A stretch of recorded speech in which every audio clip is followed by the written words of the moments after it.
കാരണം ചുള പോലെ കത്തുന്ന ഒരു ദിവസം വരുമെന്നാ പറഞ്ഞിരിക്കുന്ന സ്തോത്രം. അന്ന് ഈ ഭൂമിയിലെ സകല പണികളും വെന്ത് അഴിഞ്ഞു പോകും എന്ന് വചനം പഠിപ്പിക്കുന്ന സ്തോത്രം. രണ്ട് കാര്യം: ഒന്ന്, നമ്മുടെ ശരീരമാകുന്ന കൂടാരം ഇന്നല്ലെങ്കിൽ നാളെ മാറ്റപ്പെട്ടു പോകുവാൻ തക്കവണ്ണം ഇടയായിത്തീരും. കാരണം ഇന്ന് ഓരോ മരണങ്ങൾ നാം കാണുമ്പോൾ അത് വ്യക്തമായിട്ട് ഓർമ്മിപ്പിക്കുന്ന ഒരു കാര്യം, ഇന്നല്ലെങ്കിൽ നാളെ ഈ കൂടാരമാകുന്ന ശരീരം മാറിപ്പോകും. അതിന് സമയമോ പ്രായമോ വയസ്സോ ഒന്നും അവിടെ പ്രശ്നമല്ല. എപ്പോൾ ദൈവത്തിന്റെ സമയമാകുന്നു അപ്പോൾ നാം ഈ ശരീരം വിട്ട് പോകേണ്ടതായിട്ട് വരും. സ്തോത്രം. രണ്ട്, ഈ ഭൂമിയാകുന്ന കൂടാരം നശിക്കുവാനായിട്ട് ഒരുങ്ങിയിരിക്കുകയാണ്. സ്തോത്രം. അപ്പോൾ പ്രത്യാശയുടെ വചനം പറയുന്നത്, കൂടാരമായിരിക്കുന്ന ഈ ഭൗമഭവനം അഴിഞ്ഞു പോയാൽ കൈപ്പണിയല്ലാത്തൊരു നിത്യഭവനം സ്വർഗത്തിൽ ഞങ്ങൾക്ക് ഉണ്ട് എന്ന് പറയുന്ന സ്തോത്രം. അവിടെ പറയുന്നത് അത് മനുഷ്യനിർമ്മിതമായിരിക്കുന്നതല്ല, ഏതെങ്കിലും ആർക്കിടെക്ചറുടെയോ എഞ്ചിനീയറുടെയോ പ്ലാൻ പ്രകാരം പണിയുന്നതല്ല. അത് ദൈവം ശില്പിയായി നിർമ്മിച്ചതും അടിസ്ഥാനമുള്ളതായ ഒരു കെട്ടിടം സ്വർഗത്തിലുണ്ട് എന്ന് വചനം പഠിപ്പിക്കുന്ന സ്തോത്രം. കർത്താവ് പറഞ്ഞു, നിങ്ങളുടെ ഹൃദയം കലങ്ങിപ്പോകരുത്, എന്നിൽ വിശ്വസിപ്പിൻ. എൻ്റെ പിതാവിന്റെ സന്നിധിയിൽ അനേക വാസസ്ഥലങ്ങളുണ്ട്. ഞാൻ ഭവനമൊരുക്കുവാൻ പോകുന്നു. ഭവനത്തിന്റെ പണി ഒരുക്കി കഴിഞ്ഞാൽ ഞാൻ ഇരിക്കുന്നത് നിങ്ങൾ വിരിക്കുവാൻ പിന്നെയും വന്ന് ചേർക്കപ്പെടും. അപ്പോ ദൈവം നമുക്ക് വേണ്ടി, അല്ലെങ്കിൽ കർത്താവിനെ സ്നേഹിക്കുന്നവർക്ക് വേണ്ടി ദൈവം ഒരു ഭവനം ഒരുക്കുകയാണ്. സ്തോത്രം. അതിന്റെ നിർമ്മാണം ദൈവമാണ് ശില്പിയായിരിക്കുന്നത്, ദൈവമാണ് അടിസ്ഥാനമിട്ടിരിക്കുന്നത്. ആ ഭവനത്തിൽ നാം എത്തിച്ചേരുക എന്നുള്ളതാണ് നമ്മുടെ പ്രത്യാശയും നമ്മുടെ പ്രാർത്ഥനയും എന്നുള്ളത്. സ്തോത്രം. ഇവിടെ പറയുന്നത്, ഈ കൂടാരമായിരിക്കുന്ന ഭൗമഭവനം അഴിഞ്ഞു പോകുമ്പോൾ കൈപ്പണിയല്ലാത്തൊരു നിത്യഭവനം സ്വർഗത്തിൽ ഞങ്ങൾക്ക് ഉണ്ട്. സ്തോത്രം. അപ്പോൾ ഈ സ്വർഗത്തിൽ എല്ലാവർക്കും പോകുവാനായിട്ട് സാധിക്കത്തില്ല, എല്ലാവർക്കും അത് പ്രവേശിക്കുവാനായി സാധിക്കത്തില്ല. അതിനുവേണ്ടി തിരഞ്ഞെടുക്കപ്പെട്ടിരിക്കുന്ന ഒരു കൂട്ടത്തിന് മാത്രമേ ആ സ്വർഗീയമായിരിക്കുന്ന ഭവനത്തിൽ എത്തപ്പെടുവാനായിട്ട് സാധിക്കത്തുള്ളൂ. സ്തോത്രം. അതിനുവേണ്ടി നമ്മൾ കഠിനാധ്വാനമൊന്നും ചെയ്യേണ്ട, അതിനുവേണ്ടി നാം പണം മുടക്കേണ്ട ആവശ്യമില്ല, മറ്റ് യാതൊരു പ്രയത്നങ്ങളും ചെയ്യേണ്ട ആവശ്യമില്ല. അത് സൗജന്യമാണ്. കാരണം നാം രക്ഷിക്കപ്പെട്ട് മാനസാന്തരപ്പെട്ട് യേശുവിനെ കർത്താവ് രക്ഷിതാവായി സ്വീകരിച്ച് നമ്മുടെ പാപ വഴികൾ ഉപദേശിച്ച് കർത്താവിന്റെ വചനപ്രകാരം ജീവിക്കുന്ന ഏവർക്കും, അവൻ ഏത് ജാതിയിലോ ഏത് മതത്തിലോ ഏത് വർഗത്തിൽപ്പെട്ട വ്യക്തിയായാലും ആ വ്യക്തിക്ക് ഒരുക്കപ്പെട്ടിരിക്കുന്ന ഇടമാണ് സ്വർഗം എന്ന് പറയുന്നത്. സ്തോത്രം. അതുകൊണ്ട് എന്നെ കേൾക്കുന്ന പ്രിയപ്പെട്ടവരെ, ഈ ഭൂമിയിൽ നാം പാർക്കുമ്പോൾ തന്നെ ആ നിത്യമായിരിക്കുന്ന സ്വർഗഭവനത്തിൽ പ്രവേശിക്കുവാനുള്ള പ്രവേശന അനുവാദം അല്ലെങ്കിൽ അനുമതി ഈ ഭൂമിയിൽ വെച്ച് നാം പ്രാപിച്ചിരിക്കണം. ഈ ലോകം വിട്ടതിന് ശേഷം, അല്ലെങ്കിൽ നമ്മുടെ പ്രാണൻ വിട്ടതിന് ശേഷം അവിടെ എത്തിപ്പെടുവാനുള്ള യാതൊരു മാർഗങ്ങളും, അതിന് യാതൊരു പ്രാർത്ഥനകളും യാതൊരു കുദാശകളും അതിനുവേണ്ടി ഇല്ല.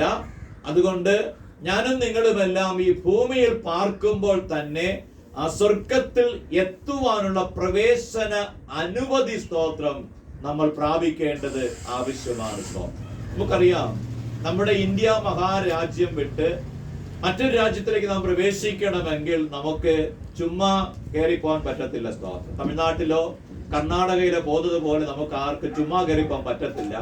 അവിടെ പോകണമെങ്കിൽ അതിനുള്ള എല്ലാ പ്രവേശന അനുമതികളും ലഭിച്ചെങ്കിൽ മാത്രമേ മറ്റൊരു രാജ്യത്തേക്ക് നമുക്ക് പോകുവാൻ സാധിക്കത്തുള്ളൂ.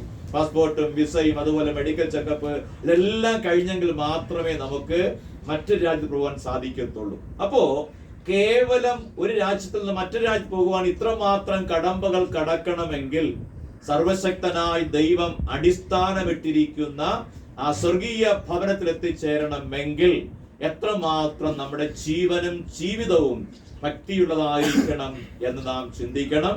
അതുകൊണ്ട് എന്നെ കേൾക്കുന്ന പ്രിയ സഹോദരങ്ങളെ, ആർക്കെങ്കിലും ഈ സ്വർഗീയമായിരിക്കുന്ന ഭവനത്തിൽ എത്തപ്പെടുവാൻ കഴിയാത്തതായിട്ട് ആരെങ്കിലും എന്നതിനകത്തുണ്ടെങ്കിൽ, ശബ്ദം കേൾക്കുന്നുണ്ടെങ്കിൽ, നിങ്ങൾക്ക് ഒരു അവസരം ദൈവം നൽകുകയാണ്. ആ പ്രിയപ്പെട്ടവന്റെ വേർപാടിനോടനുബന്ധിച്ച് ഒരു സൂചന അല്ലെങ്കിൽ ഒരു അവസരം തരികയാണ് നിങ്ങൾക്ക്. നിങ്ങൾ ഈ ഭൂമിയിലായിരിക്കുമ്പോൾ തന്നെ യേശുവിനെ കർത്താവും രക്ഷിതാവുമായി സ്വീകരിച്ച് തന്നെ സ്നേഹിക്കുന്നവർക്കായിട്ട് താൻ ഒരുക്കുന്ന ആ നിത്യഭവനത്തിന്റെ അവകാശികളായി തീരണം. ഒരു മനുഷ്യൻ ഈ ലോകം വിട്ടുകഴിഞ്ഞാൽ അവൻ രണ്ടിടങ്ങളിൽ ഏതെങ്കിലും ഒരിടത്തിൽ അവൻ എത്തിച്ചേരേണ്ടതായിട്ടുണ്ട്. ഒന്ന് ന്യായവിധിയാകുന്ന നരകത്തിലേക്കും മറ്റത് സൗഭാഗ്യമായിരിക്കുന്ന സ്വർഗത്തിലേക്കുമാണ് അവർ എത്തിച്ചേരുന്നത്. അതുകൊണ്ട് ഈ ഭൂമിയിൽ നിന്ന് മാറ്റപ്പെടുന്ന ഓരോ മനുഷ്യന്റെയും ആത്മാവ് ഈ രണ്ട് ഇടങ്ങളിൽ എവിടെയെങ്കിലും അവൻ തുറന്നുള്ളതായിരിക്കുന്ന നിത്യത ചെലവഴിക്കേണ്ടതായിട്ട് വരും. ഒന്നുകിൽ സ്വർഗത്തിൽ അല്ലെങ്കിൽ നരകത്തിലായിരിക്കും അവൻ മരണശേഷം എത്തപ്പെടുന്നത്. നരകത്തിൽ പോകുവാനായിട്ട് മറ്റൊന്നും നാം ചെയ്യേണ്ട ആവശ്യമില്ല. ഇങ്ങനെ തന്നെ അങ്ങ് പോയാൽ മതി, നിശ്ചയമായി നരകത്തിൽ അങ്ങ് എത്തിക്കോളും. പക്ഷേ സ്വർഗത്തിലാണ് ലക്ഷ്യമെങ്കിൽ ചില കാര്യങ്ങളൊക്കെ നാം ചെയ്തേ പറ്റത്തുള്ളൂ. അതിനുവേണ്ടി നമ്മുടെ ജീവിതവും ജീവനുമെല്ലാം കർത്താവിൽ സമർപ്പിച്ചു എങ്കിൽ മാത്രമേ നമുക്കവിടെ എത്തിച്ചേരുവാനായിട്ട് സാധിക്കത്തുള്ളൂ. അതുകൊണ്ട് ദൈവം നമ്മുടെ ആയുസ്സിനെ ദീർഘമാക്കിയിരിക്കുമ്പോൾ ഏത് സമയവും ഈ ശരീരമാകുന്ന കൂടാരം വിട്ട് ഞാനും നിങ്ങളും ലോകത്തുനിന്ന് മാറ്റപ്പെടുവാൻ ഇടയായിത്തീരും. അതുകൊണ്ട് ആർക്കെങ്കിലും ഇനിയും അതിനെ എത്തേണ്ടതായിരിക്കുന്ന താല്പര്യമുണ്ടെങ്കിൽ ഇന്നു പകൽക്കാലം ദൈവം ഒരു അവസരം തരികയാണ്. ആമേൻ. നിങ്ങൾക്ക് ഈ സമയം യേശുവിനെ കർത്താവും രക്ഷിതാവുമായി സ്വീകരിച്ച് ഹൃദയം കൊണ്ട് വിശ്വസിച്ച് വായ് കൊണ്ട് ഏറ്റുപറഞ്ഞ് ആ തന്നെ സ്നേഹിക്കുന്നവർക്ക് ഒരുക്കുന്ന സ്വർഗീയമായിരിക്കുന്ന ഭവനത്തിൽ ചേരുവാനുള്ള ഒരു അവസരം ദൈവം നിങ്ങൾക്ക് ഒരുക്കപ്പെട്ടിരിക്കുകയാണ്.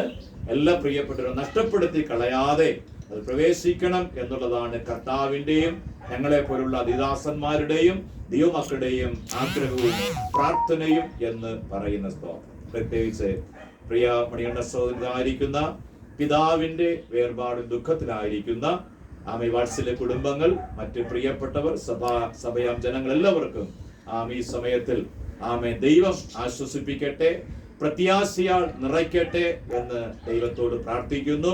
ഇന്നല്ലെങ്കിൽ നാളെ ഞാനും നിങ്ങളും ഈ ലോകത്ത് നിന്ന് മാറ്റപ്പെടേണ്ടവരാണ്.